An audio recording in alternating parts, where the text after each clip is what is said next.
رحمتوں کا دریا سرعام چل رہا ہے، تیری رحمتوں کا دریا، تیری رحمتوں کا دریا سرعام چل رہا ہے، تیری رحمتوں کا دریا وكذلك فرح وسرور هو المتدين من تلقاه مبتسما حلوا كالنور يسعى ہم کریم مبارک وسلم۔ آج چھٹے پارے کا خلاصہ بیان کرنے جا رہے ہیں۔ اللہ پاک سننے، سمجھنے، عمل کرنے کی توفیق عطا فرمائے۔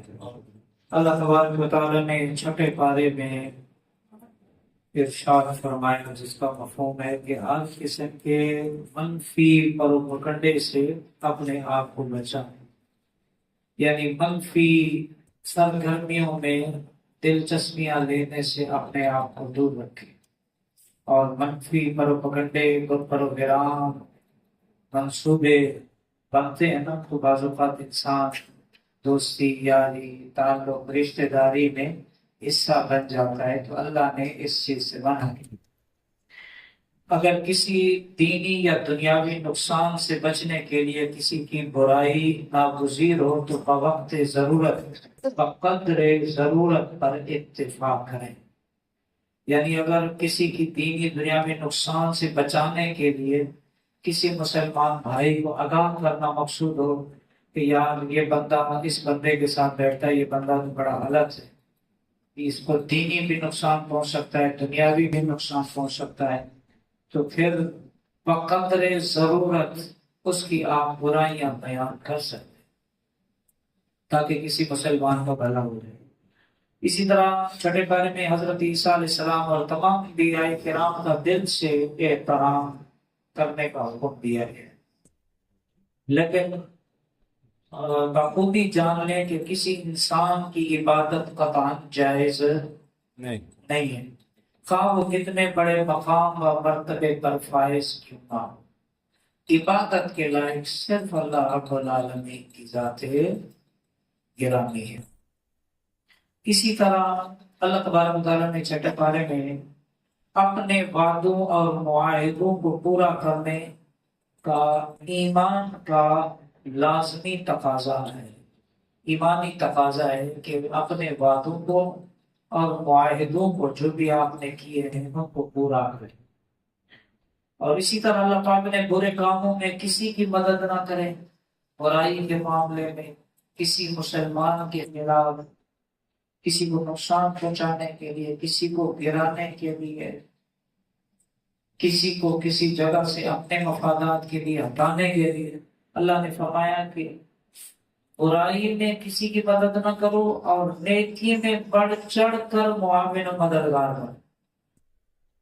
لیکن آج کچھ بدبخت ایسے لوگ بھی آپ دیکھتے ہیں، خود تو وہ دین کا کام کرنے سے رہے، لیکن اگر کوئی دین کا کام کرے تو اس کی راہ میں روڑے اٹھائے، طرح طرح کے اعتراضات کریں، اور ان کو آپ دیکھیں گے کہ اعتراضات بھی وہ لوگ کرتے ہیں جو کسی دینی کام میں ان کو آپ دلچسپی نہیں لیتے تھے، لیکن اعتراض آپ سن لیں ان سے بڑا کوئی خیر خواہ دین کا ہوگا نہیں۔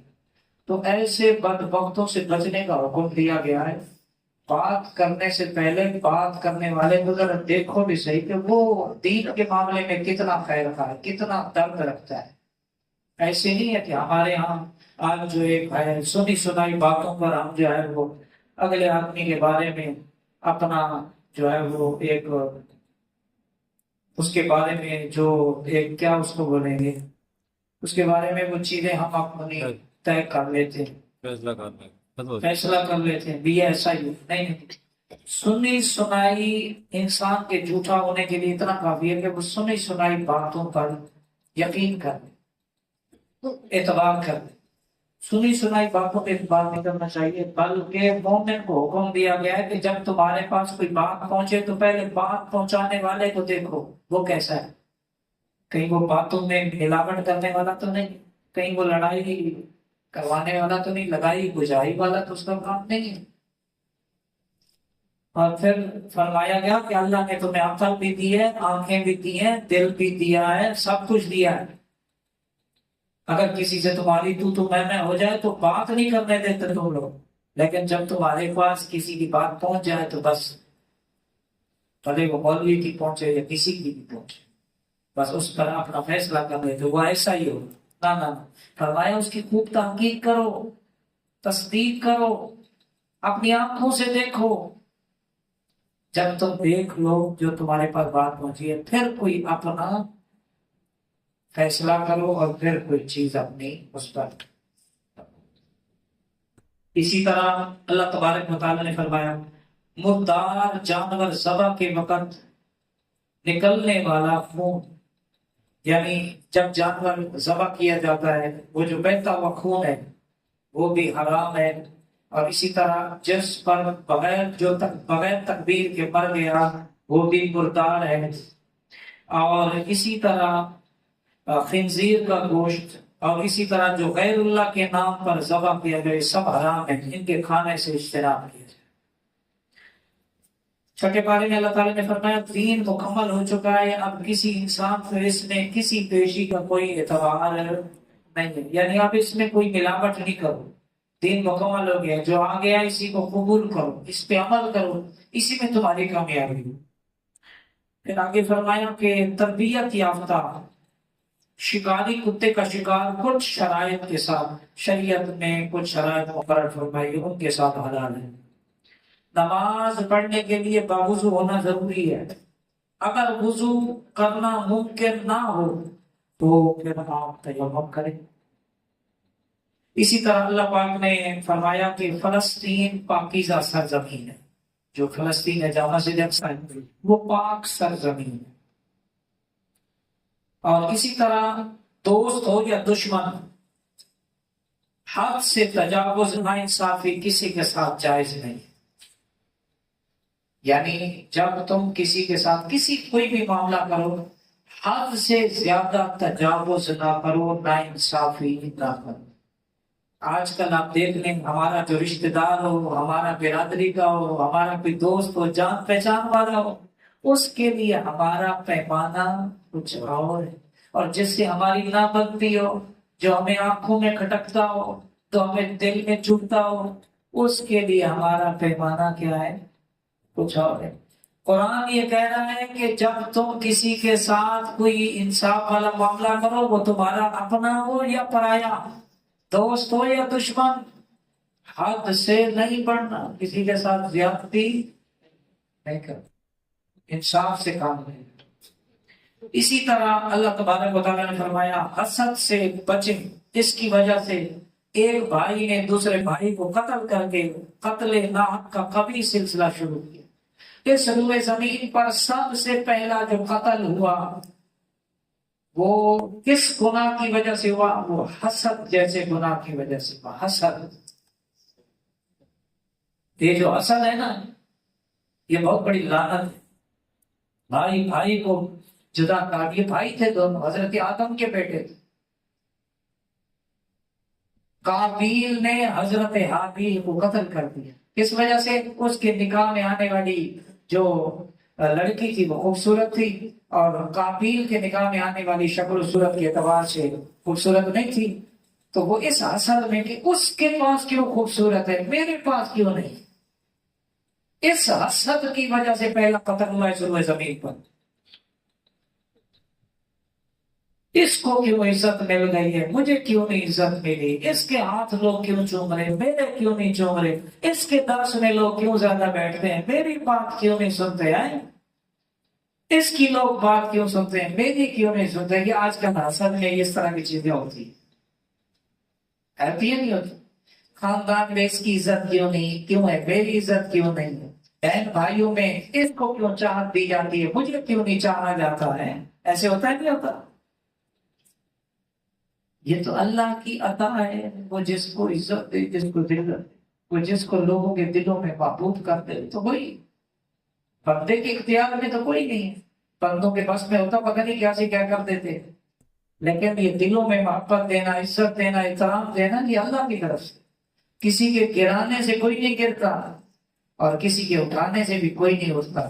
حدیث شریف ہے سارے انسان جن مل کر اگر کسی کو عزت دینا چاہیں، اللہ نہ چاہے تو نہیں دے سکتے عزت، اور جس کو اللہ عزت دے سارے انسان جن مل کر اس کو گرانا چاہیں تو نہیں گرا سکتے، کیوں کہ کھڑا کرنے والا، عزت دینے والا اللہ ہے، سب اس کی مخلوق ہے باقی۔ تو حسد سے بچیں، پہلا قتل اس روئے زمین پر جو ہوا وہ حسد کی بنا پر ہوا، اور اسی طرح چور مرد ہو یا عورت، اس کی شرعی سزائے ہاتھ کاٹا جائے، ڈاکو اور باغیوں کو سنگین سزائیں دی جائیں۔ آج بھی موبائل ہمارا مسجد سے چلا گیا، میں یہی کہہ رہا تھا کہ کہیں کو آ ہی نہ جائے۔ آج ہمارا معاشرہ تو ایسا ظالم بن گیا ہے کہ موبائل کے لیے بندہ مار دیتے ہیں، اور جس کو بغیر ڈاکہ ڈالے مل گیا وہ دل دے، شاید اللہ ہی مہربانی کر دے تو کر دے، ورنہ لگتا مشکل۔ جو ہمارا مسجد میں جوتیاں نہیں چوری کرتے، جوتی کبھی کسی کی آئی ہے واپس؟ مجھے ہاں جی دیکھ محمد صاحب، کبھی جوتی آئی ہے تو موبائل آئے گا۔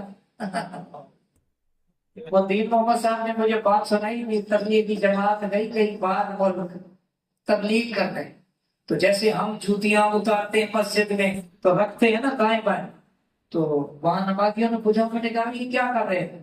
کہا جوتی رکھ رہے ہیں۔ بولا کیوں؟ کہا اٹھانا لیتے۔ نے کہا تمہارے یہاں اٹھا لیتے ہیں؟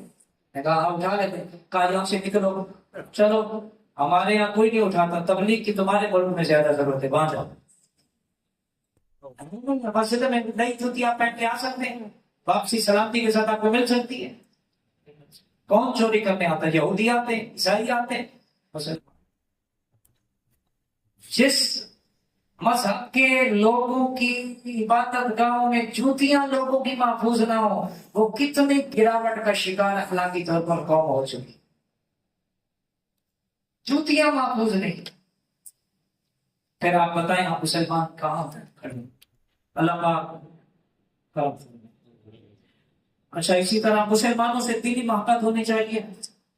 یہود و نصارہ، کفار و ملحدین سے قلبی تعلق نہیں ہونا چاہیے، صرف کاروبار کی حد تک، معاملات، سلامت دعا کی حد تک تو آپ رکھ رکھاؤ کی حد تک کر سکتے۔ قلبی یہود و نصارہ سے، ملحدین سے، دین کے دشمنوں سے، حدیث کے دشمنوں سے کوئی دلی ان کے لیے ہمدردی نہیں ہونی چاہیے۔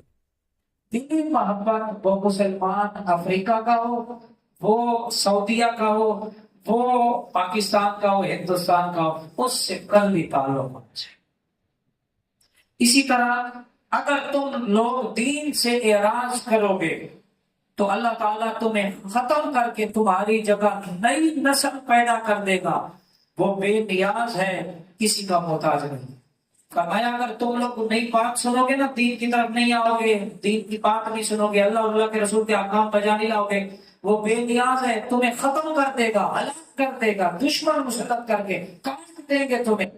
تمہاری ہی نسلوں میں اللہ ایسے لوگ پیدا کرے گا جو دین سے محبت کریں، جو اللہ اور اللہ کے رسول کے احکام کو کیا کریں گے؟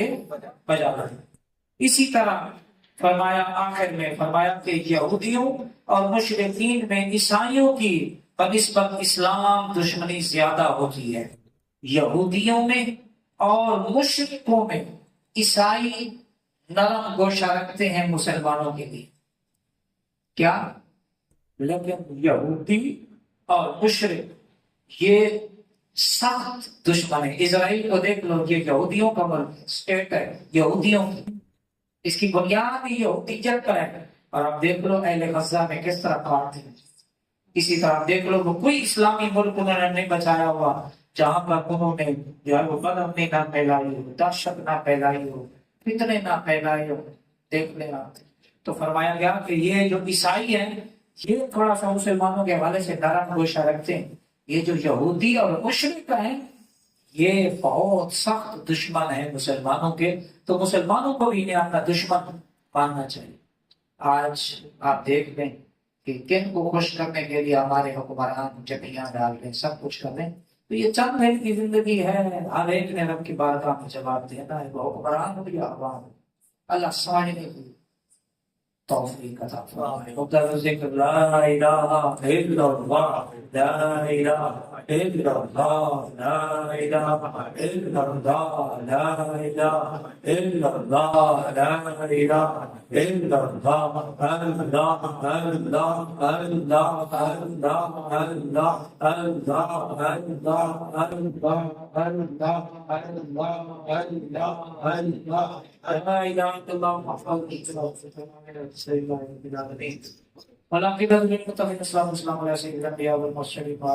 یا اللہ کریم آج کی ہماری محفل قبول فرما۔ خلاصہ قرآن پاک، نماز عشاء، صلاۃ التراویح، یا اللہ سب عبادات اپنی بارگاہ میں قبول فرما۔ یا اللہ جب تیرا پیغام سنایا، یا اللہ اس میں کمی کجی معافی عطا فرما۔ یا اللہ کریم ہمیں سچا مسلمان بنا، پکا مسلمان بنا، کھڑا مسلمان بنا، ٹنا ٹن مسلمان بنا۔ کیا ٹنا ٹن؟ ایک ہوتا ہے ٹنا ٹن سنی، میں کہتا ہوں ٹنا ٹن سنی سے پہلے ٹنا ٹن مسلمان پڑھو انشاءاللہ۔ ٹنا ٹن مسلمان کو ٹنا ٹن سنی کہتے ہیں، ٹنا ٹن عاشق کہتے ہیں۔ تو اس لیے ٹنا ٹن سنی یہ نہیں ہے کہ حضور سے عشق کا دعویٰ کرے اور نماز کے وقت وہ نماز میں ہی نہ آئے، صلاۃ التراویح پڑھنا اس کے لیے جو ہے وہ بوجھ لگے۔ یہ ٹنا ٹن کون سا ہے؟ وہ پھر دوسرا ٹنا ٹن ہے۔ آمین سمجھے؟ دوسرا ٹنا ٹن وہ جو پی کے مد ہوش ہوتے ہیں، جن کو نہ حلال کا پتہ نہ حرام کا پتہ۔ حضور کے جو ٹنا ٹن عاشق ہیں انہوں نے حضرت بلال حبشی کو دیکھا، سیدنا صدیق اکبر کو دیکھ لو، سیدنا مولا علی مرتضیٰ کو دیکھ لو۔ وہ کہتے ہیں کہ سجدے سے سلام اس وقت اٹھاتے ہیں جب تک اللہ کے نور کا جلوہ نہ دیکھیں۔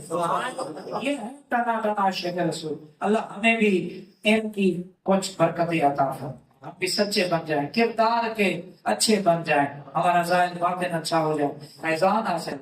وصلی اللہ تعالیٰ علی محمد وسلم۔ السلام علیکم۔